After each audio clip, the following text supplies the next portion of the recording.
Hey everybody, this is Perch. Let's go to the email for this. Let's go to the email. I really, please, can you give me some better? You know what? Who cares? Anyway, here's the email.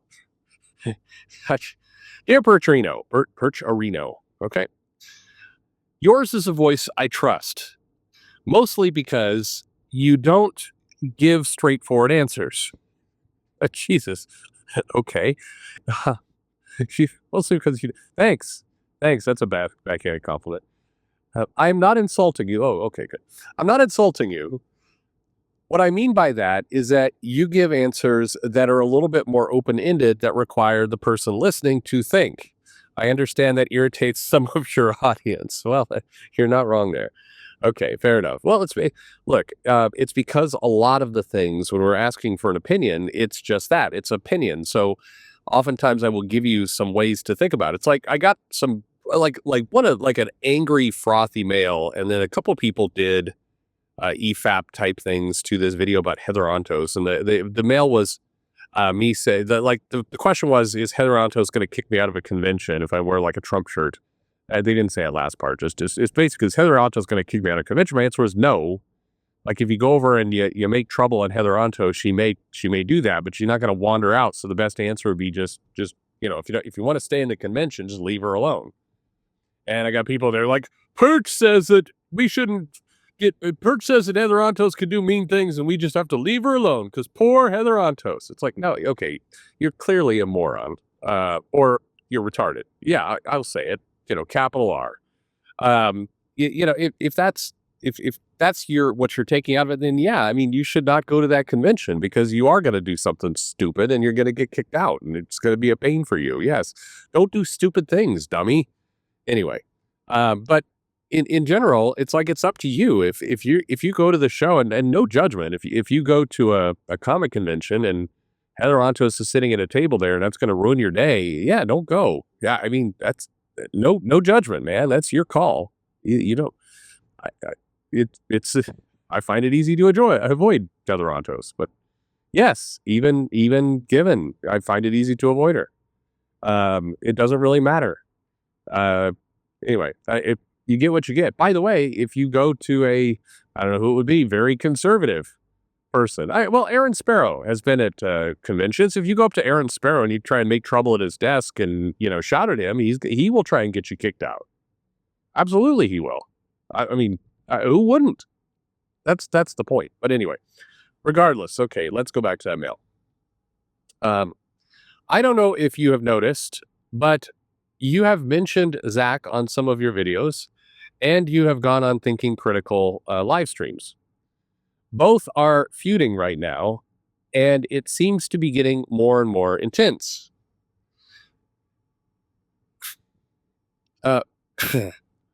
Lately, the feud so. Actually, before I keep going, people should just stop. I mean, look, you want a direct answer. I think Zach has better things to do. I think he shouldn't. I think he should leave it alone at this point. But it's his deal. He can do what he wants. I'm not telling. It's his show. But I think he's got other things that are far more interesting than going after Wes. And I don't think Wes really responds, but some of the people on Wes's panel do.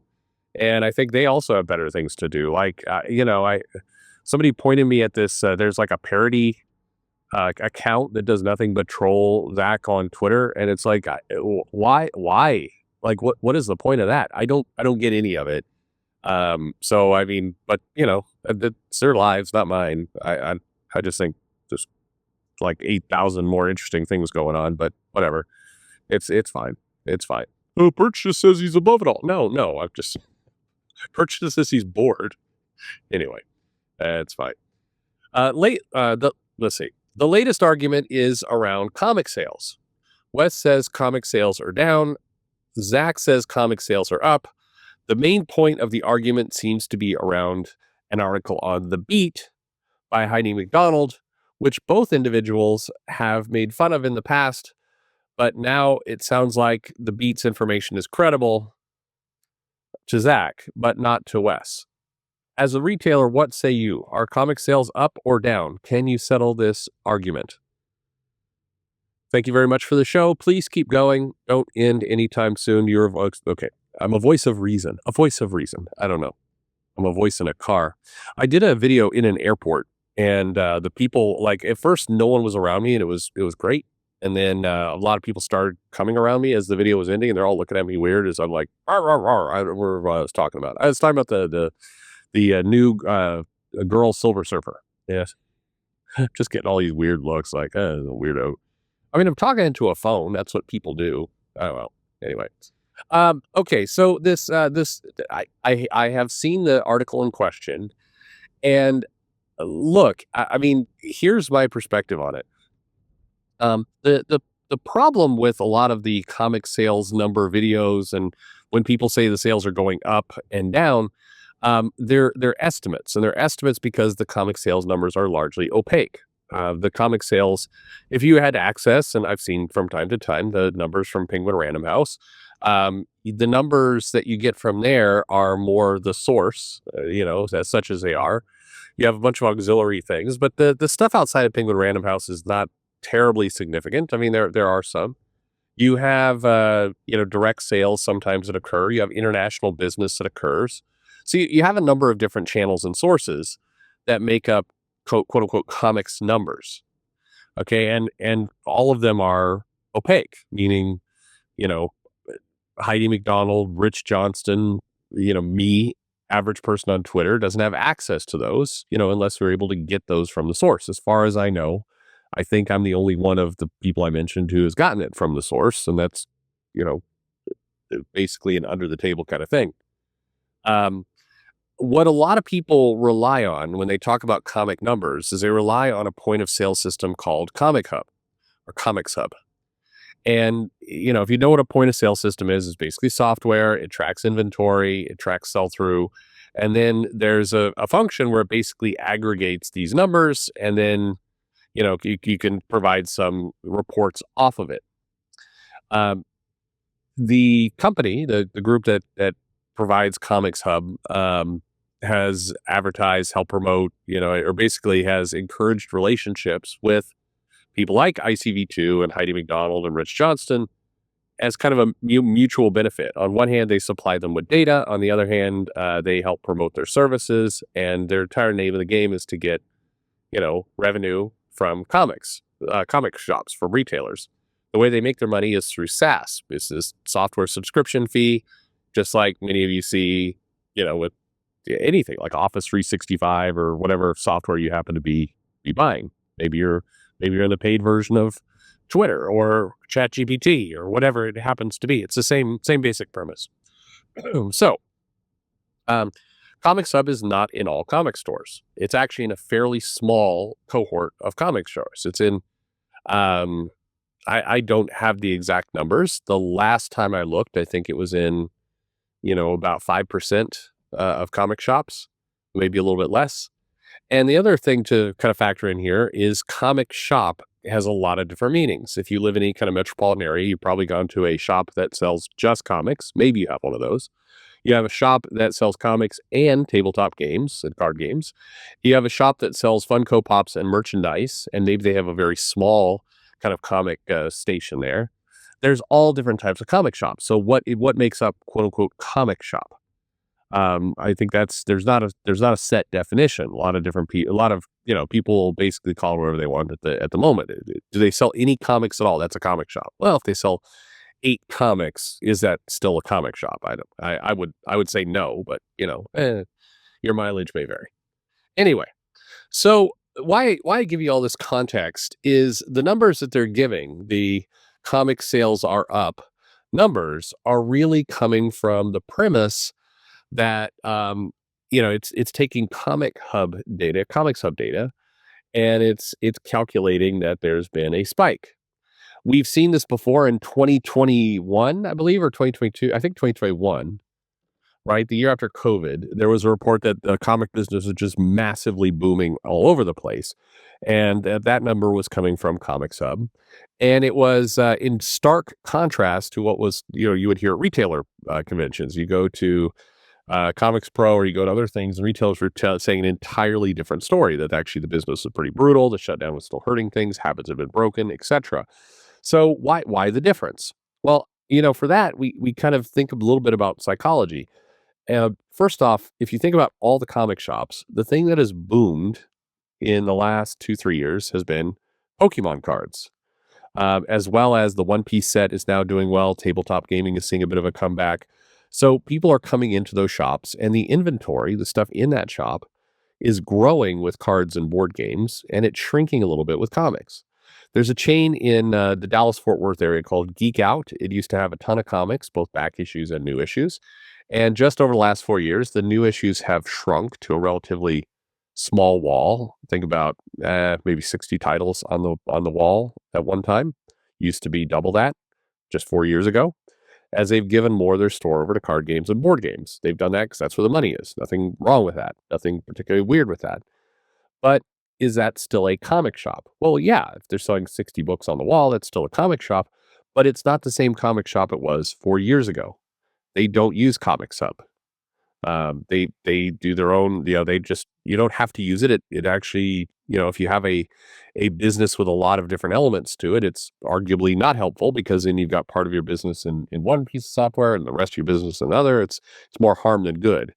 So but the places that are using Comics Hub tend to be, I would say 9 out of 10 are places that are dominant comics. They may still have card games and board games for sure, but they are, it's like Midtown. It is definitely a comic store. It is hardcore comics. And so what you'll see is when these numbers fluctuate, in many cases, it's because a lot of stores around the area. There's another store in the DFW area called Pop Pop something. Anyway, comics. But they stopped carrying comics completely. Again, 4 years ago they had comics, relatively small amount. Now they are purely Funko, anime gear, and some manga certainly, but no comics. And they've completely taken it out. And that's a chain of about 8 shops around this area. So they've stopped doing comics. They were never on Comics Hub either.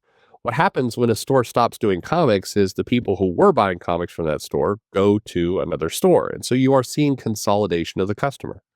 So it's not necessarily surprising that as shops close or shops pivot away from being all in on comics, that the ones that are 100% in on comics, that are their primary business is comics, would see an increase. Because at least the last time I saw Penguin Random House numbers, which about 3 months ago, it did not look like a rise across the industry. It looked like a drop, not a big one, not like we've seen in other eras, but a drop, about 5-6% drop in sales. So how is that possible when you've got, this other place saying, hey, we've got some shops that are 40% higher? Well, chances are a couple comic shops in that area stopped selling comics. By the way, I'm not just saying this all is doom and gloom because there are good things that have happened. I mean, we've seen, the Absolute line has done well.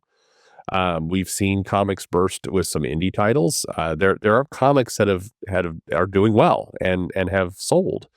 Comics have also leaned a lot more into, variant covers and specialty exclusive covers for stores, and that also has popped big numbers. But it'd be kind of like saying, hey, Absolute Batman sold 150,000 copies of a comic, so everything is great. It's like, well, that's one comic out of 500 that month. So it is good that comic sold well, but it's not, I'm not saying it like it's a fly in the ointment. It's just that's not, the entire line doesn't rise by that amount. It's marginally true that if you have a really hot comic and customers come in to buy it, that they will buy other new comics because they're just in the store. So it's called proximity purchasing. That's true as well. And we're seeing a little bit of an updraft on that, but you're not seeing 18 to 40% updraft across the market with that. So what, all those is data I'm giving you. Now you can kind of choose what you want to believe here because again, we don't have the full numbers. The publishers are not reporting it. Even when they did, sometimes it was a little dodgy. So, this is just data. You're kind of in a place where you get to believe what you want. But I will say that it is, the situation is not different in terms of raw sales and stores doing and everything else. It's not different in 2025 than it was in 2020. When you would see articles like, 2 new comic shops opened this month, proving that comic shops are on the rise. It's like, well, yeah, but we're counting a a shop that's selling a tabletop game and maybe 5 or 6 books as a comic shop. And what went out of business was a major retailer in LA that did nothing but comics. So they're not, it's not apples to apples. And in a lot of cases, when you see these articles, they're not apples to apples. So no, I'm not saying that the industry is effed by any stretch of the imagination, but I'm also saying that the reports of business booming 40% up also not true. And then I will end this with my final disclaimer of: Are you enjoying comics? Is there good comics for you to read? Are you enjoying? Are things good? Then cool. Then be happy. Whether the sales are down 40% or up 40%, doesn't it doesn't terribly matter. I understand the logic of, yeah, but if the sales are down, it's going to cause even the things I love to collapse. I get all that, but don't let that fact cloud your perception of just being able to enjoy a book. If you're enjoying nothing, well, hopefully you're not out there hate buying. That doesn't help anybody, especially you. But that's the basics of it. I think the reliance on Comic Sub in some of these articles often feels very self-serving. It feels like people write the story the way they want to write the story, as opposed to actually lean and give context on the facts, which people, conveniently always leave out whenever when these articles come out. I did what is this, 16-minute video? It's not that hard to explain. I rambled a lot. You could very easily explain this, and people don't, because it's an inconvenient fact to their narrative when they're writing these articles. Anyway, another way to put it: dodgy website is still dodgy website, even if it's telling you things you like. Thanks for listening.